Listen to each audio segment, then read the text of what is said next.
Forestry was around Arua Park trying to talk to some of the business people who are affected by the fact that Gaga coaches or Gaga is out of business. Something that not only affects those who are actually working with Gaga, but also the people who are actually working around there. I believe some businesses who are actually supplying, for example, those who are supplying refreshments, edibles to people who are actually traveling with Gaga were all affected in the same way as that, because it's business, and business is like a whole lot of a value chain. So in here, we're getting back to our topic of discussion in studio. And joining me on set now, coming to you live from Plot 42 Nile Avenue, I'm having Juliet Mubi from National Forestry Authority. She is the Public Relations Officer of the NFA. Good morning, and thank you for joining us. Good morning, my host today. Okay. And thank you for the opportunity to be here, and also good morning to our viewers out there. Okay. From the scope of what we're going to be discussing, there are lots of opportunities that are in Uganda's forestry industry or sector, and it's one of those key discussions we are going to be having this morning. So, upon that same background, Madam Julie, would you give us a preamble about the National Forestry Authority and the role it has in the country? Thank you. National Forestry Authority is a government agency that was established by the Parliament of Uganda in 2003 by an act of Parliament called the National Forestry and Tree Planting Act in 2003, and it gave us a mandate of forest reserves. When I talk of central forest reserves, these are forests under the management of central government. But in the forestry sector, we have categories of forests. We have the central forest reserves that are under the management of NFA. We have the local forest reserves that are under the management of district local governments.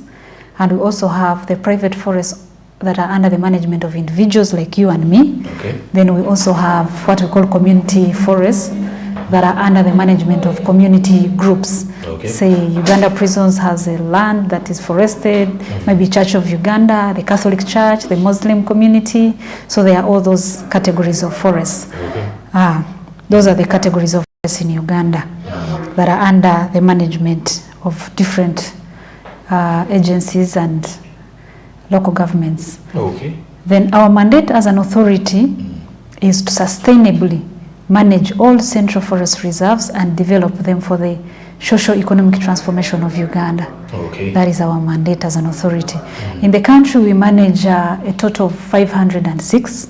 Okay. And they are scattered all over the country. We have a forest in Kabong, we have a forest in Kisoro, we have a forest in Arua. Forest or natural plus be planted? Yes, we both have planted forests that we call plantations. All right. And we also have natural forests like the Mabira and the Budongo and many others in that category. Those are the forests that we manage. And they cover a total of 1,260,000 hectares that is the total land. Okay. Yes, of the whole country. We are managing 1,260,000 plus hectares of land in the country. So I think we are some of the big landlords in this country.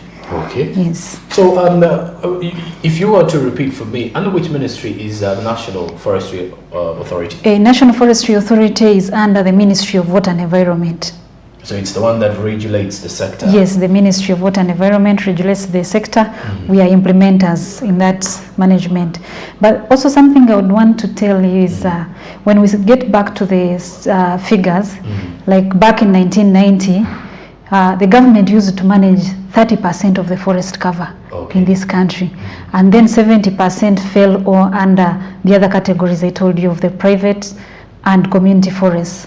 The 30% National Forestry Authority used to manage 15%, and the 15% is under the management of Uganda Wildlife Authority. Okay. So speaking of forest reserves in the country, how have you been able to maintain these particular ones ever since the authority was established or enacted? The forestry sector in Uganda has really been a challenge in management. And I think not only in Uganda but world over, we've seen challenges of dwindling forest cover in the whole world, which has resulted to climate change, although there are also other causes of climate change. But if I give you the figures from 1990, 24%, actually from 1900, 54% of Uganda's land was forested. Before people started taking on this particular land? Yes. So in 1990, we had only 24% of Uganda's land was forested.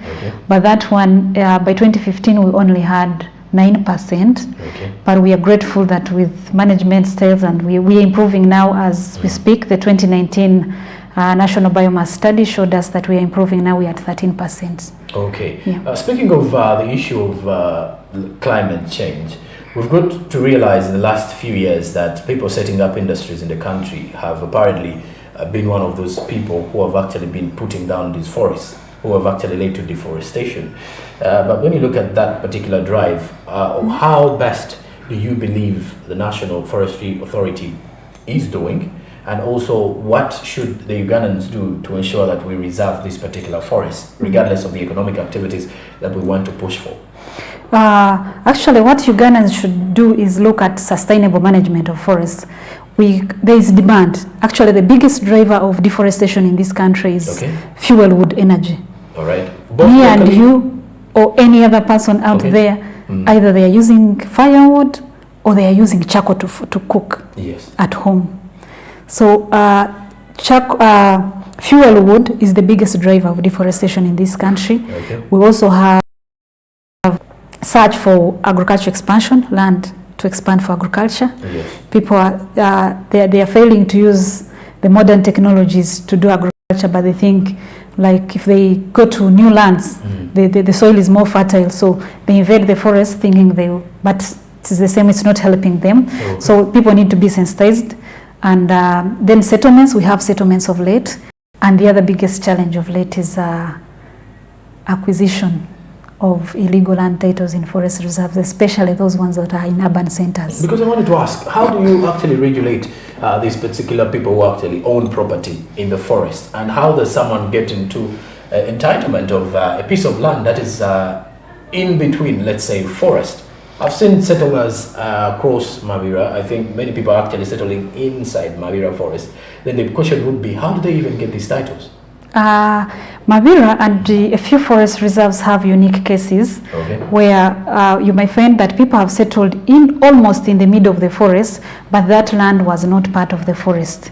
They are called enclaves.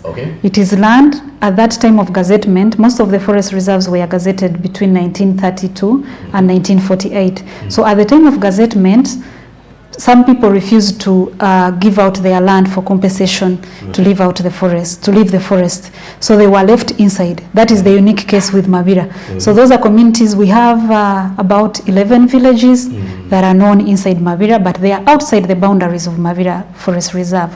But of late, there are people that are acquiring land titles, and they are affecting really the forest sector. We end up going to court. You spend 5 years in court while the forest is being degraded. And even when you succeed and the title is cancelled, but the damage has already been done. So we've been working with the Ministry of Lands of late. Every time we identify that there is a land title in a forest reserve, we submit it to the Ministry of Lands for cancellation. But it's damaging the forest. I would want you to help me understand agroforestry, for example, as an economic activity. Is it having implications to climate change, or it is something that the National Forestry Authority would wish people to engage in? Agroforestry is a very good practice for the success of the crops while you're conserving the environment. They are actually, the National Forestry Authority with our sister agency in Afori, that is National Forestry Research Resource Institute, we've done research. We know which trees can grow well in a banana plantation. We know which trees can grow well in a coffee plantation. Some of these trees are windbreakers. They help the plantation to grow well. And I would encourage people to not to just go and plant trees in the plantations, but acquire. They should seek technical guidance from National Forestry Authority and NAFORI to guide them on which species can grow well and keep fertility in the soils as they grow other crops along. Okay. Yes. So it is a very good practice that we encourage because you might find some parts in, let me say, in Western Uganda where people have cleared big chunks of land for farming, but you find the cows cannot even have shelter. Okay. So in a dry spell like now, the cows are suffering, they need shelter, so they can only get that shelter under the tree. So we can advise which trees can be grown on a farm. Okay. Let's step into climate change a little deeper. Every country globally is trying to address the issue of climate change before it is too late, though it seemingly looks like it is late already, because all the human activities have some way seemingly affected the climate and affected the environment. But if you were to look at that, from your point of view, how do you should be the better way to protect our environment from the point of the forestry cover? The better way to be responsible as individuals. Okay.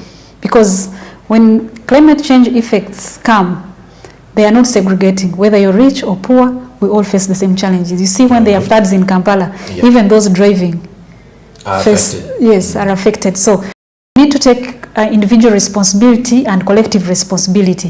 What do we do? At Forestry Authority, we've provided opportunities for how the private sector can engage forestry activities, both for commercial purposes and also conservation. You talked about of the industries. Industries have come, yes. There is many of them need firewood. Very true. Yes, so what we've done, like I said earlier, that we're managing land that is at least 1.26 million hectares. Okay. So we've set aside land that is not forested, originally forested, but it is forest land meant for forestry purposes. We've set it aside and have started to allocate it. We started this in 2005. We've been allocating land to private individuals to plant trees for commercial and conservation purposes. And this would help to feed the demand. Since if you need firewood, I need charcoal, there must be trees. And these are fast growing trees that can serve the demand. Whereas the government, we have also concentrated much energies on conserving the indigenous trees that are in natural forests. Okay. So when climate change effects come, as I said, we are all affected. So as individuals, what can you do? On your 50 by 100 plot of land, you can put a tree, a mango tree. You can put an avocado tree. Okay. We have technical guidance where we can guide you on trees that can grow without affecting the surface, that is the buildings or the road or your parking yard. So we really encourage everyone should do something. Okay. And those that are neighboring the forests, and those there are activities that we encourage them to do in the forest, but they are not degrading the forest. All right. So and many others, actually, not only the communities that are neighboring the forest. We're encouraging people to go into ecotourism and many other initiatives that are for conservation. Okay. Yeah. All right. And there are many also. We are as National Forestry Authority. We have programs that support the communities. If you have a school, you have the land, come to NFA, get the seedlings free of charge, go and plant. Seedlings as in? The young trees that can be planted. Okay. Yeah. So after then people go and follow up on this particular farm or plantation? Yes, we do try to follow up on monitoring how you're doing. If you have challenges, we come and advise, but these are your trees. Okay. If they are planted on your private land, they are your trees, so 100%. I would want to believe that this is a drive to conserve the environment or have people get inclusive in this journey. This is a drive to conserve environment. We realized at NFA that when I didn't give you the figures on how.